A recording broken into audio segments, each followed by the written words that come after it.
इसी जिले के गैर जिम्मेदार जिला अध्यक्ष की वजह से वो पिछले 1.5 घंटे से पता नहीं कौन कौन सी गलियों में हमें लेके घूमता रहा और मुझे आपके बीच में नहीं आने दिया। अभी मैं विदेश यात्रा से लौटा हूँ, मैं वहां देखता हूँ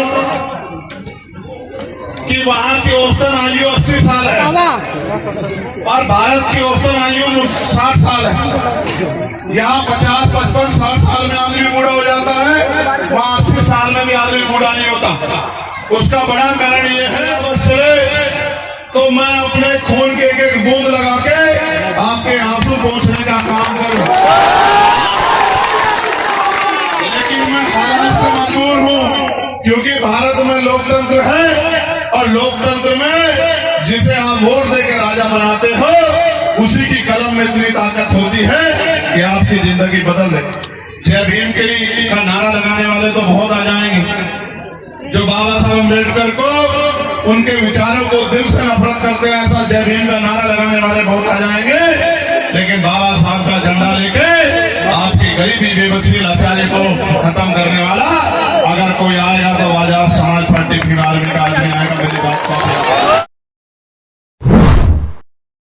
आगे कुछ घंटे बिताऊं, लेकिन इसी जिले के गैर जिम्मेदार जिला अध्यक्ष की वजह से वो पिछले 1.5 घंटे से पता नहीं कौन कौन सी गलियों में हमें लेके घूमता रहा और मुझे आपके बीच में नहीं आने दिया।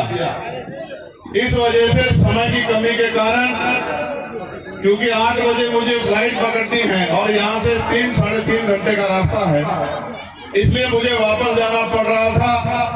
लेकिन फिर यहाँ के माँ बहनों के, बड़े बुजुर्गों, नौजवान साथियों के आग्रह पर कि आप 5 मिनट के लिए पंडाल में चलिए, वहाँ माए बहनें इंतजार कर रही हैं, फिर मुझे इधर आना पड़ा। तो मैं आप सबका आभार प्रकट करता हूँ। मैं बस एक ही बात आपसे कहना चाहता हूँ, आपने बाबा साहब अम्बेडकर की बहुत अच्छी स्टैचू लगाई, मेरे दिल में बहुत खुशी हुई स्टैचू को देख के, लेकिन पीड़ा ये है कि बाबा साहब अम्बेडकर की स्टैचू तो आपने लगा दी, क्या बाबा साहब अम्बेडकर के विचारों पे भी आप चलोगे नहीं चलोगे? तो अगर बाबा साहब अम्बेडकर के विचारों पे चलोगे तो तभी इस गरीबी, बेबसी, लाचारी, बीमारी, तमाम तरह की परेशानियां, पढ़े लिखे नौजवानों की बेकदरी और तमाम तरह की समस्याएं जो सड़क की हो, घरों की हो, मैंने अपनी आंखों से देखी है। धूल मिट्टी, हमारी पुलिस की बहनें भाई भी परेशान हो गए।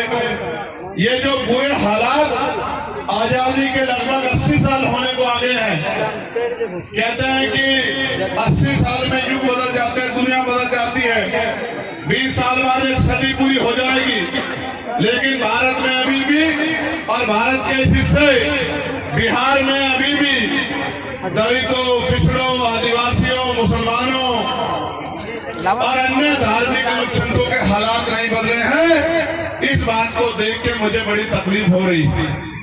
मैं ये भी समझता हूँ, अभी मैं विदेश यात्रा से लौटा हूँ, मैं वहां देखता हूँ कि वहां की औसतन आयु 80 साल है और भारत की औसतन आयु 60 साल है। यहाँ 50, 55, 60 साल में आदमी बूढ़ा हो जाता है, वहाँ 80 साल में भी आदमी बूढ़ा नहीं होता।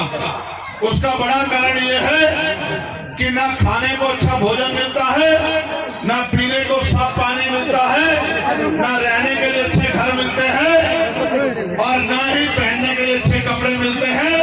इन तमाम वरिष्ठ नेताओं ने अब तक हमें लूटने का काम किया है। इन नेताओं की वजह से आज तक भी सुख सुविधाएं हमारे चौखट तक नहीं पहुंची।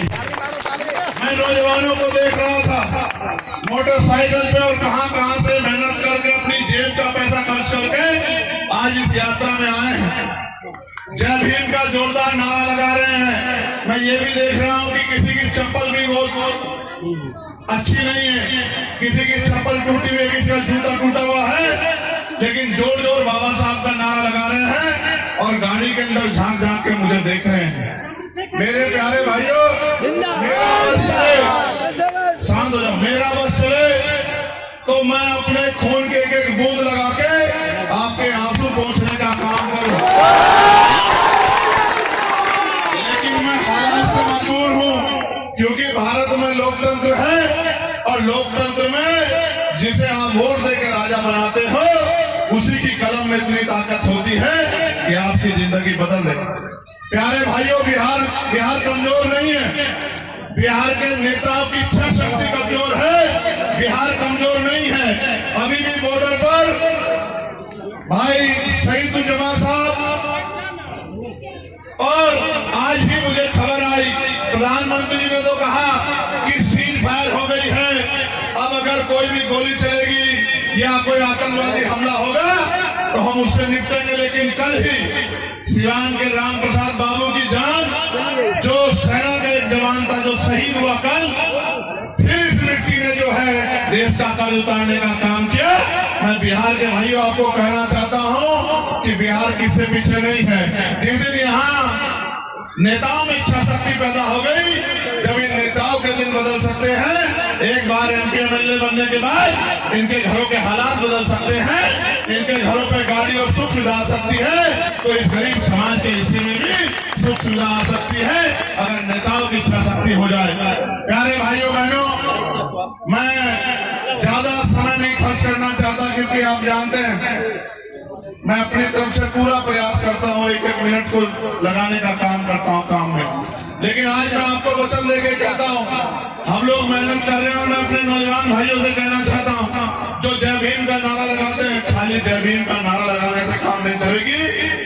जय भीम के लिए का नारा लगाने वाले तो बहुत आ जाएंगे, जो बाबा साहब अम्बेडकर को उनके विचारों को दिल से नफरत करते हैं, ऐसा जय भीम का नारा लगाने वाले बहुत आ जाएंगे। लेकिन बाबा साहब का झंडा लेके आपकी गरीबी, बेबसी, लाचारी को खत्म करने वाला अगर कोई आएगा तो आजाद समाज पार्टी की आर्मी का आदमी आएगा। मेरी बात को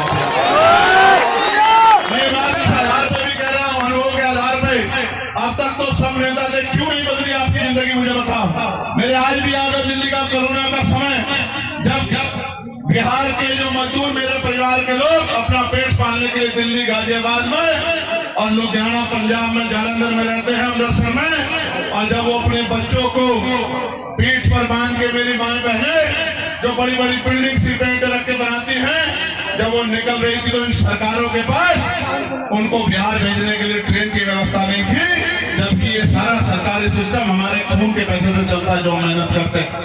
इन निकम्मी सरकारों के भरोसे रहोगे तो आने वाली पीढ़ियां भूखी मरेंगी और खाने को कुछ आपके हिस्से में नहीं आएगा। और जुर्म जाति की जो बेड़ी आपके कंधों में थोप दी गई है, जाति धर्म के नाम पे जो अत्याचार हुआ, इससे आप अपना जीवन भी नहीं बचा पाओ। ये बताओ, मान सम्मान से जीना चाहते हो नहीं चाहते हो? बताओ, नहीं, जोर से बताओ, मान सम्मान से जीना चाहते हो नहीं चाहते हो? तो बाबा साहब की जो स्टैचू आपने लगाई, आप बताओ अभी उनमें हमें क्या फर्क है, इसमें बताओ। उनके स्टैचू में और हमारे आज के ड्रेसिंग में जो हम पहन के खड़े हैं, मैं आपको बताता हूँ, वो बाबा साहब शानदार कोट पैंट पहने हुए हैं और आज अभी उनके बच्चों के तन पर अच्छे कपड़े नहीं हैं। ये दिया है यहाँ के बिहार के नेताओं ने, बिहार के गरीबों को सौगात में, गरीब बिहार के गरीबों को तोहफे। मैं आपसे कहना चाहता हूँ, एक बार इस लड़ाई को लड़ने का मौका चंद्रशेखर आजाद को दे दो। अगर आपके आंख से आंसू गिर गया तो फिर जो आप सजा चाहे वो सजा चंद्रशेखर आजाद को देगा। और मेरे मुस्लिम समाज के भाई बैठे हुए, उनको भी कहना चाहता हूँ, कब तक बीजेपी हराओ, बीजेपी हराओ, बीजेपी हराओ के नाम पे वोट करते रहोगे? अभी तो कुछ दिन पहले यही जो आज बीजेपी की केंद्र की सरकार संभाल कर बैठे नीतीश कुमार साहब, इंडिया गठबंधन के प्रमुख नेता बने बैठे थे। आप नहीं समझते हो, उनको कुर्सी चाहिए, वहां नहीं मिली तो इधर आ गए और इधर नहीं मिली